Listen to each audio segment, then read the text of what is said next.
After pressure and review, anyway, well, this is Unit 1, Week 1 Vocabulary Bonus Review. I'll go over a couple of the terms, concepts for those of you students suffering.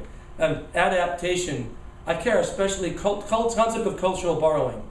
Native Americans borrowed ideas in the Columbian exchange from Europeans and vice versa. But adaptation, especially on the land bridge, people adapted to the area where they were. The mound builders. There were massive pre-Columbian civilizations.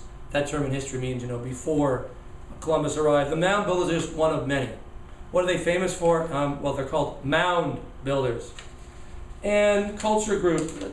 You don't need to know all of those from the review activity we did in class.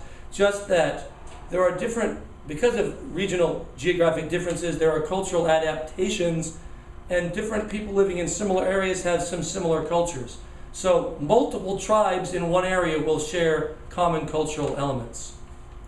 Tenochtitlan, ancient capital. A sea dog is like an English conquistador. Sir Francis Drake. By the way, he's Sir. Why? He got knighted by the Queen. Why? He stole a galleon of Spanish gold. Ethnocentric. The notion that we have no choice but understand others from the perspective of ourselves.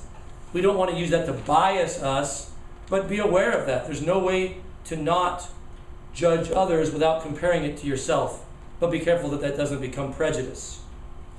The printing press, huge. And there would be no great, the same time the maps are coming out, same time these American discoveries are coming back, Gutenberg prints up a Bible.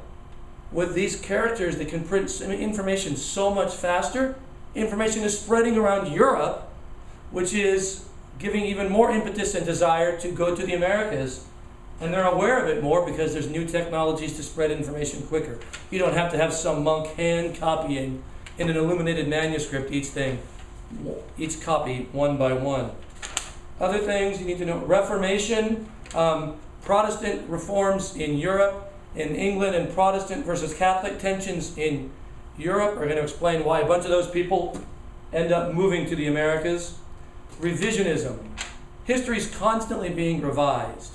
Conservative scholars will say, oh, that's a revisionist. Don't teach your students the revisionist version. Everything in history is revisionist. You're always revising a version that came sooner, but it does have a loaded political notion to it. Secondary source, something written about something else. An original or primary source. If you're holding that would be an original source. It's a ceramic pot from a certain area, certain culture group. If I'm writing about the history of ceramic pots, that's a secondary source.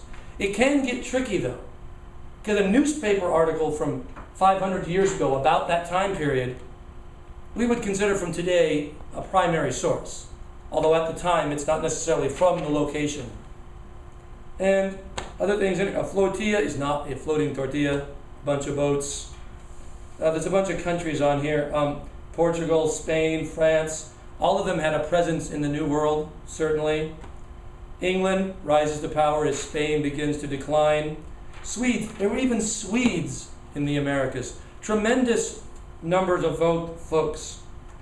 And I think that's about it. That should be most of the vocabulary concepts or ideas.